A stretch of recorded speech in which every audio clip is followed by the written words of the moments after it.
हमारा भरतपुर जाना हुआ। जब हम राजस्थान गए थे, जयपुर गए थे, उस क्रम में हम भरतपुर गए। भरतपुर में नगर से कोई 5-4 किलोमीटर दूर पर पक्षी अभयारण्य है, बहुत किलोमीटरों में फैला हुआ है। अब सही तो क्या बताऊं, 15, 20, 25 से भी ज़्यादा कितना है, बहुत किलोमीटर जंगल है। और उसमें वो पानी के छोटे छोटे तालाब वो भी जगह जगह पर। वो विश्व प्रसिद्ध चीज़ है, कोई भरतपुर की चीज़ नहीं है, विश्व प्रसिद्ध है। और वहाँ अनेक पक्षी उसमें रहते भी हैं और बाहर से भी आते हैं। थोड़ी सी जानकारी आपको हो, जब सर्दियाँ शुरू होती हैं तो उस समय रूस के पक्षी भारत आते हैं। वहाँ बर्फ़ पड़ जाती है, उनके रहने की जीने की स्थिति नहीं रहती, तो उड़ करके रूस से भारत आते हैं। वो जो लाइन में पक्षी आते हैं, 50-50 हमने गिने, इससे ज़्यादा गिना आपने भी गिने होंगे। वो बिल्कुल एक लाइन के अंदर चलते हैं, रात को भी उड़ते हैं, दिन को भी उड़ते उड़ते ही रहते हैं। वे रूस के पक्षी होते हैं, वहाँ से आते हैं। और वो भारत में यूं तो जगह जगह उतरते हैं, लेकिन ज़्यादातर वो भरतपुर के पक्षी अभयारण्य में उतरते हैं। वहाँ पानी है और बहुत वृक्ष हैं। वहाँ पर जैसा उनका अपना उनकी जाति का है, वो वहाँ बच्चे अंडे उधर देते हैं, फिर वो बड़े हो जाते हैं। इतने में ही फिर जब गर्मी शुरू हो जाती है, फिर वापस रूस लौट जाते हैं। और बहुत तरह तरह के पक्षी उसमें हैं, पक्षी अभयारण्य में। हमारा भी मन हुआ मावे पक्षी अभयारण्य जरूर देख के आएंगे, कैसे पक्षियों की क्या व्यवस्था है, कैसे है। भाई साथ गए, हम गए। श्री अमित मुनि जी व्यवस्था तो सारे यही करते हैं, हम संत गए वहाँ। तो वहाँ देखा चहचहाट थी खूब सारी, इधर चहचहा रहे हैं, उधर चहचहा रहे, उधर कोई बोल रहा है, इस तरह था मामला। पक्षियों का अस्पताल भी देखा वहाँ, म्यूजियम भी देखा वहाँ, वो भी थे। और अंदर सड़कें बनी हुई दूर तक। हम जितना हो सका गए, घूम करके आए। एक जगह है वहाँ एक कोठड़ा सा बना हुआ था, और उसमें एक आदमी बड़ी सी उम्र का वो बाहर बैठा था। महावीर इससे पूछो जंगल की बात, ये यहाँ रहता है कैसे है। उससे बात ही पूछा, महावीर ये जंगल, हाँ जी देखो महात्मा जी आए हो, देखो सब भगवान की माया, देखो कितने रंग बिरंगे पक्षी आपको देखने को मिलेंगे। मैंने कहा और पशु भी? बोले हाँ पशु भी हैं इसके अंदर, हिरण हैं, चीतल हैं, कुछ नाम और गिनाए उसने। मगर अच्छा, मैंने कहा वो तो फिर रात को निकलते होंगे ऐसे। बोला जी फिरते रहते हैं, जंगल है, बस घूमते रहो, कहीं कोई दिख जाएगा, कुछ हो जाएगा। मैंने कहा उनसे, उस भाई से, मगर यहाँ की कोई खास बात बताओ। बोले खास बात क्या बताएं महात्मा जी, खास बात मैं कोई बताओ यहाँ की। बोले आओ खास बात दिखाता हूँ आपको। वहाँ दिखाओ। वो अपने कोठड़े के पीछे ले गया, और वहाँ एक हिरण का छोटा सा बच्चा वो बैठा हुआ था। हमें देखते देखते एकदम उसको कौन खड़े हुए ऐसे लगा देखने। बोले जी खास बात ये है। मैंने कहा ये क्या खास बात हुई? ठीक है बच्चा है, हिरण का बच्चा है। बोले जी ये बच्चा तो है, इसकी जो माँ है जब भी वो बच्चा देती है वो यहाँ आके देती है। झाड़ियाँ थी और जगह सी थी, बोले यहाँ आके देती है। मैंने कहा कैसे? बोले इसमें गिद्धड़ भी हैं, कुत्ते भी आ जाते हैं, कि भी कोई उसके बच्चे को नुकसान ना पहुँचा दे किसी तरह का, बोले यहाँ तो हम बैठे होते हैं, लाठी लिए बैठे होते हैं, हमारे यहाँ तो कोई नहीं आ सकता, कोई गिद्दड़ नहीं आ सकता, कोई और कुत्ता नहीं आ सकता, हम भी ध्यान रखते हैं इसका। बोले जी ये है भगवान की माया। बोले जब होगा यहाँ के देगी। उसने कहा तीसरा चौथा बच्चा है ये। बोले बस, और वो आएगी, समय पर दूध पिलाएगी और फिर जंगल में चली जाएगी, घूमेगी फिरेगी, खाएगी पिएगी, और समय होगा फिर आ जाएगी। माँ की ममता की बात वहाँ देखी, उसने देखा है। मैं भक्तामर की बात बता रहा था, भक्तामर की बात मुझे वहाँ भी याद आई। प्रीत्यात्म वीर्ये विचारे मृग मृगेंद्रम। आचार्य देव ने बताया जंगल के अंदर हिरणी अपने बच्चे को लिए हुए जा रही थी, हिरणी, और शेर निकल आता है। शेर ने उनको देखा, शेर दहाड़ा। अब हिरणी तो हिरणी है, भाग कर ही अपनी जान बचाते हैं, कुछ के पास ये भाग के जान बचाते हैं। अब शेर का तो सामना हिरणी कैसे कर सके। लेकिन माँ की ममता ये है कि वह अपनी जान बचाने के लिए भागती नहीं है, क्योंकि साथ में उसका बच्चा है, वो नहीं भाग सकता।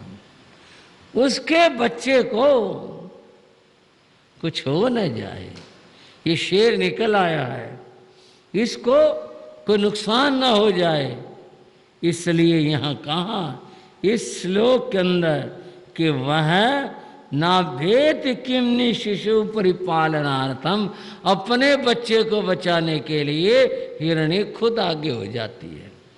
वो कर लेगी मुकाबला शेर का, बेचारी हिरणी। लेकिन ममता है ना ये, इसलिए मैं कह रहा था माँ के खास बात ये है। भाई क्या बात है ऐसी, माँ की इतनी बात होती रहती है, चर्चा होती रहती है, जिक्र आता रहता है, शास्त्र में आया, साहित्य में आया, और कवियों ने कविताओं में किया, इतना जिक्र किया, होता है जिक्र। बात क्या खास बात ये है कि वह आगे हो जाती है अपने बच्चे को बचाने के लिए। कितनी ममता है उसके अंदर, अपने बच्चे की रक्षा के लिए वह मौत से टकरा जाती है, शेर से टकराने की हिम्मत कर लेती है। वो क्या कर पाएगी न कर पाएगी ये तो अलग बात है, लेकिन वह अपने बच्चे की रक्षा के लिए इतने बड़े हिम्मत और इतना बड़ा साहस कर गुजरती है। इस महिमा को क्या शब्दों में कहा जा सकता है, लिखा जा सकता है। उस हिरणी की बात कभी लिखी जा सकती है, जो अपने बच्चे को बचाने के लिए खुद मौत के सामने चले जाए। कितनी बड़ी बात है ये कि वह उससे लड़ने के लिए चली जाती है, अपने बच्चे को बचाना चाहती है। पर एक कड़वी सी बात ख्याल में उभर आई, ये कलयुग कहें, पांचमारा कहें, क्या कहें, जिस माँ की ममता के लिए हम इतनी बड़ी बात कह रहे हैं, आज इस ज़माने के अंदर एक बहुत बड़ा पाप भी होने लगा है, जिसको भ्रूण हत्या कहते हैं। मातृत्व के नाम पर ये कलंक है। जो माँ अपने बच्चों को बचाने के लिए मौत से टकराती है, और आज ये ज़माना ऐसा हो गया, जगह जगह है कत्ल खाने खुले इस काम के लिए, जगह जगह के ऊपर। अब जो है क्या व्याख्या करें इस बात की, क्या चर्चा करें। महापाप है, घोर पाप है, पंचेंद्रिय बद्ध है, मनुष्य के हत्या है, यह प्रत्यक्ष में हत्या है। बंधु समाधान तो संयम है।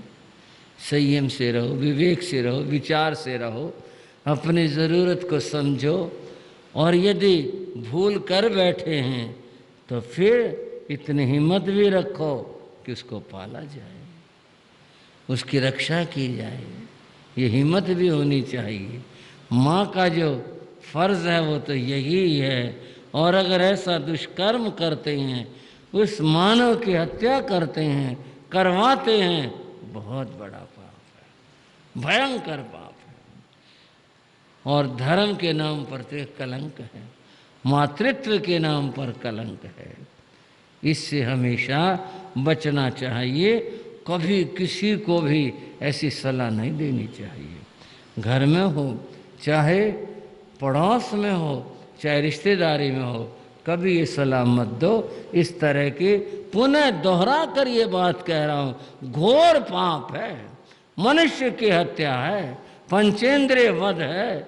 ऐसे पाप से हमेशा दूर रहना चाहिए, पाप से बच कर के रहना चाहिए। मैं मातृत्व की बात कर रहा था। बंधुओं, परमात्मा को अपनी अपनी परंपरा के रूप में सब मानते हैं, अपने परंपरा के रूप में, साकार निराकार जैसे भी है। यहाँ जैन धर्म अरिहंत और सिद्धों के रूप में मानते हैं, और सब अपने अपनी तरह से परमात्मा को मानते हैं, और ये भी मानते वो अनंत ज्ञान संपन्न है, अनंत शक्ति संपन्न है। और कितने बात कहें परमात्मा के बारे में। सब धर्मों के लोग परमात्मा को मानते हैं, उसकी महिमा को जानते हैं। परंतु जब कभी शरीर में कोई दुख आ जाए, किसी तरह की पीड़ा हो, कोई और दुर्घटना हो जाए, उस समय आदमी के मुख से निकलता क्या? हाय माँ। भाई ठीक कह रहा हूं ना? उस समय नाम किसका निकलता है? माँ का निकलता है। जब कोई कष्ट और मुसीबत शरीर पर आ जाते, किसी भी तरह की पीड़ा हो, चीस हो, सहन नहीं हो रहा, तो बस वही होता, हाय माँ, मैया, यही पुकारता है। आदमी सब कुछ जानते हैं भी, परमात्मा की महिमा को, उसकी अद्भुतता को, ये सब जानने के बाद भी बंधुओं पुकारता है व्यक्ति, माँ को पुकारता है, क्योंकि माँ की ममता, माँ ने उसे पाला, माँ ने उसकी रक्षा की, माँ का तो कितना उपकार है। इसीलिए तो शास्त्र में कहा, माँ का बदला, उसके उपकार का बदला मनुष्य चुका नहीं सकता। उस दुख में यही होता है। पढ़ने में आया, कहते हैं बादशाह अकबर की माँ का देहांत हो गया। बादशाह की माँ थी, जो भी कुछ राज्य किए, सम्मान और सब कुछ वो हुआ किया, उनकी अपनी रीति के अनुसार संस्कार हो गया। उसके बाद बैठे थे, बादशाह अकबर बैठे थे, आए हुए रिश्तेदार भी थे, राज के बड़े अधिकारी लोग बैठे थे। बादशाह उदास था, मुंह उतरा हुआ था। किसी निकट के आदमी ने कहा, बादशाह सलामत, आप इतने बड़े जहान के मालिक हो, और इतने बड़े आप, और आप भी मुंह लटका करके बैठ गए। अब ये तो आप जानते हो, दुनिया जानती है भाई, हमेशा तो किसी के माँ बाप रहे नहीं, ये तो बिछाड़ा होता ही है, जाते ही हैं, सबके जाते हैं। आपकी माँ चली गई तो इस तरह से क्यों बैठे हो आप? ठीक है, जो कुछ अल्लाह ताला को मंजूर था वो हो गया, यूं क्यों बैठे हो? जो मैंने पढ़ा वो बता रहा हूं। अकबर ने कहा, उस व्यक्ति को जो भी संबोधन दिया, भाई कहा, जो कहा, बोले दो बात हो गई। एक तो मैं महल में जाता था और सब थे, पुकारता माँ को था, अम्मी जान, या उसे मैया कहो हिंदी में, मैं ये कह के पुकारता था। वो सामने हुई, कमरे में हुई, कहीं हुई, और सब होते थे, बेग में हैं, महलों के अंदर सब हैं, और कितने दास दासियां सब हैं, लेकिन पुकारता अम्मी जान को था। अब किसे पुकारूंगा, महल में जाऊंगा, अम्मी जान नहीं रहे। और दूसरी बात बताओ, आप कह रहे थे 2 बात।